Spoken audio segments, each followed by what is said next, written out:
নেত্রকোনার কেন্দুয়ায় মানব পাচারকারীর সন্দেহে চীনা নাগরিক ও তার বাংলাদেশি দোভাষীকে আটক করেছে পুলিশ। উদ্ধার হয়েছে ৩ তরুণী গার্মেন্টস শ্রমিক। বিয়ের প্রলোভন দেখিয়ে চীনে নেবার উদ্দেশ্যে ৩ তরুণীকে ফাঁদে ফেলা হয়েছিল বলে জানান স্বজনরা। এই চক্রের সাথে জড়িত সবাইকে গ্রেফতার ও শাস্তির আওতায় আনার দাবি তুলেছেন তারা। মির্জা হৃদয় সাগরের তথ্য ছবিতে বিস্তারিত। নায়াসিনামাইড ও স্যালিসাইলিক সমৃদ্ধ লিলি ফেস ওয়াশ যা ফেসের ডেড স্কিন সেল দূর করে দেয় দ্বিগুণ ফাস্টার ব্রাইটেনিং। নেত্রকোনার কেন্দুয়া পৌর এলাকার কমলাপুরে এক তরুণীর বাসায় তার বাবার আমন্ত্রণে আসেন চীনা নাগরিক লি ওই হাও, সঙ্গে দোভাষী ফরিদুল ইসলাম। উদ্দেশ্য এক তরুণীকে চীনে নিয়ে যাওয়া হবে, যার সাথে এক চীনা নাগরিকের বিয়ে হয় গত ১ সেপ্টেম্বর। এই তরুণীর সাথে থাকবে আরও ২ তরুণী, তাদের পাসপোর্টও তৈরি হয়।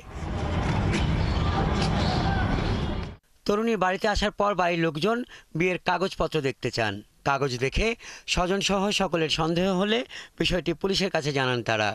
বলছে যে তোমরা কি চাইনা যাইবা, চাইনা বিয়া দিব, ফ্যামিলিকে টাকা পয়সা দিয়া যাইব, মাসে মাসে টাকা পয়সা পাঠাইতে পারবা ফ্যামিলিরে, চাইলে ফ্যামিলি বিষয় চাইলে নিতে পারবা। মনে হচ্ছে যে প্রেমের টানে না আসলে নারীদেরকে ভুলিয়ে বালিয়ে নিয়ে যায়। অনেক সময় দেখা যায় যে নারীরাও আসে, আমার মনে হয় এরাও এই চক্রের সদস্য। তো আন্তর্জাতিক এই মানব পাচারকারী চক্রটা যেটা আছে, যে মেয়েদেরকে নিয়ে বিভিন্ন জায়গায় বিক্রি করে দেয়, এই জিনিসটা আমার মনে হয় এটা কঠোরভাবে দমন করতে হবে। এই তরুণীদের চীনে নিয়ে অনৈতিক ব্যবসায় যুক্ত করার উদ্দেশ্য ছিল বলে প্রাথমিকভাবে ধারণা করা হচ্ছে।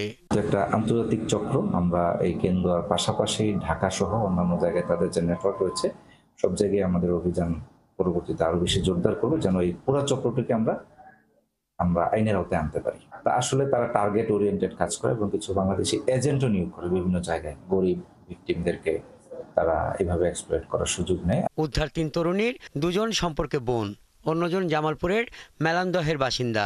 তারা ৩ জন একই গার্মেন্টসে চাকুরি করতেন। হাসান আহমেদ, ৭১। দর্শক, এই বিষয়ে সর্বশেষ তথ্য জানাতে নেত্রকোনা থেকে যুক্ত হচ্ছেন সহকর্মী মির্জা হৃদয় সাগর। সাগর, আপনার প্রতিবেদনে আমরা যেমনটি দেখলাম যে ৩ তরুণীকে ফাঁদে ফেলা হয়েছে, এই বিষয়ে কি আদৌ কোনো মামলা দায়ের হয়েছে কিনা, পুলিশ কি বলছে, পুরো বিষয় নিয়ে জানাবেন।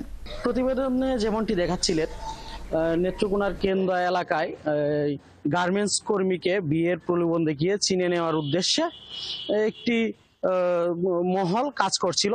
তাদেরকে গতকাল পুলিশ আটক করে এবং এইখানে ছিল চীনা নাগরিক একজন।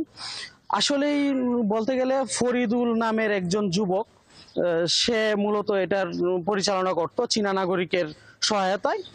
আর পুলিশের সাথে আমরা যেটা কথা বলেছি, ইতিমধ্যে ফরিদুলের নামে একটি অভিযোগ দাখিল হয়েছে, তবে চীনা নাগরিকের বিরুদ্ধে এখনো অভিযোগ দায়ের হয়নি।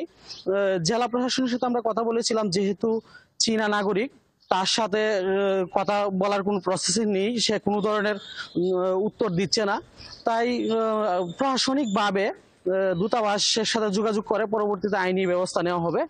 তবে গার্মেন্টস কর্মী যারা আছে তাদের দাবি, তাদেরকে বিভিন্ন সময় বিভিন্ন মাধ্যমে যোগাযোগ করে এবং তাদের কাছে ওই চীনা নাগরিকের পরিচয় করিয়ে দেয় ফরিদুল তাদেরকে পরিচয় করিয়ে দেয়, তাদেরকে উন্নত জীবনের আশায় চীন নিয়ে যাবে এমন প্রস্তাব দেয়।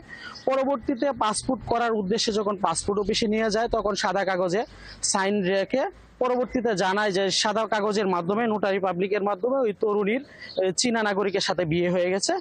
এই বিয়ের কথা শোনায় তরুণীর বাবা মূলত কেন্দুয়ায় জামাই এবং মেয়েকে দাওয়াত দিয়ে নিয়ে আসে। তারই সাথে মেয়ের খালাতো বোন ও জামালপুরের এক বান্ধবী কেন্দুয়ায় আসে।